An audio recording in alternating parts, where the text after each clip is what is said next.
International economist and New York Times bestselling author Dr. Dambisa Moyo believes the challenge of unemployment and joblessness is not unique to Africa. She believes Africa's leaders have to identify sustainable policy targets directed at strategic outcomes to the challenges of joblessness and inequality. She was talking to producer Buntu during a short visit to Johannesburg. First of all, the problem of unemployment, particularly youth unemployment, is not just an African problem, it's a global problem. So I think it's very important, particularly when people are talking about Africa, to stop this habit of painting Africa like it's facing unique challenges and nowhere else these challenges exist. The ILO over the last couple of years has put out a report that says there are over 80 million youth who are unemployed around the world. We know what these statistics look like in places like Spain, where some estimates are saying around 50% of young people are unemployed. In very large, massive populations such as China, India, Brazil, Mexico, very, very large populations, the issues around unemployment are stark. And even in the more developed economies such as the United States and across developed Europe, issues of unemployment are an issue. Coming to your specific question around Africa, you are right that there are challenges, and unemployment is one of those challenges. Remember that over 60% of Africans are under the age of 24. In countries like Uganda, over 50% of the population is under the age of 15. The question is not whether or not we have challenges. Of course we have challenges. The question is, what can we do about them? And in my mind, I think the biggest problem is that there has been a predilection or a preference to focus on formal employment as the only solution for solving this burgeoning young population and these issues around unemployment. And I think what we really need to do is take a leaf out of the books of some of the other countries. India, I think, is a good example, where we, in parallel to formal education, which, by the way, remains a very important thing we should all aspire for, but given constraints, it might not always be possible.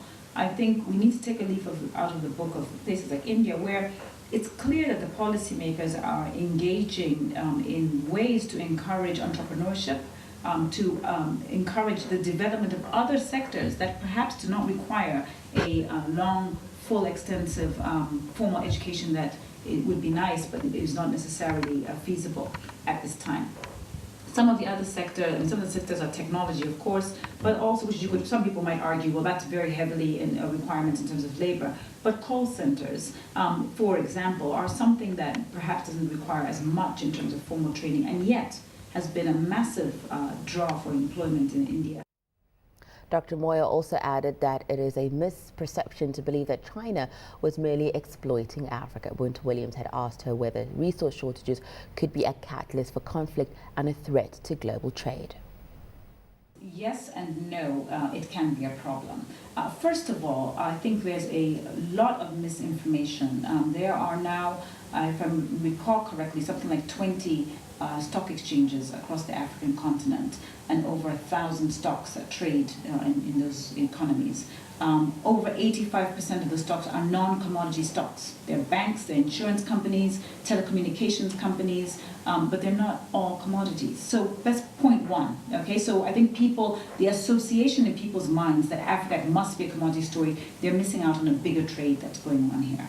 The second point I should say, is that you are right that traditionally in history, economic history, countries that have large endowments of resources have tended to underperform countries that have less resources. And there's lots of reasons for that. One of the most common examples is Dutch disease, the fact that these economies, because they have an internationally demanded resource, tend to attract in foreign currencies, let's say dollars, and that causes an appreciation of their exchange rate, which kills off the domestic economy because the currency is too strong. So we know that that's the case, but there are exceptions to this rule. And I know it's not in Africa, but I think we should again look to the performance of other economies. Norway is a great example. It has significant oil resources, but it has been able to manage those resources in a very compelling way. These resources are scarce, they are finite, and they are depleting. So it is absolutely essential that policymakers understand that and manage those resources appropriately. Africa has the most untilled arable land left in the world. China, with 1.3 billion people, more than Africa's population, has 7% arable land. It needs to engage with Africa. And I know that traditionally this continent has been at a distinct disadvantage because we should be primary producers, able to feed ourselves, but also able to feed the rest of the world, given our amount of primary resource. We have been blocked. America has had a farm subsidy bill that does not allow us to sell goods there. The Europeans have the common agriculture policy, but the world has changed.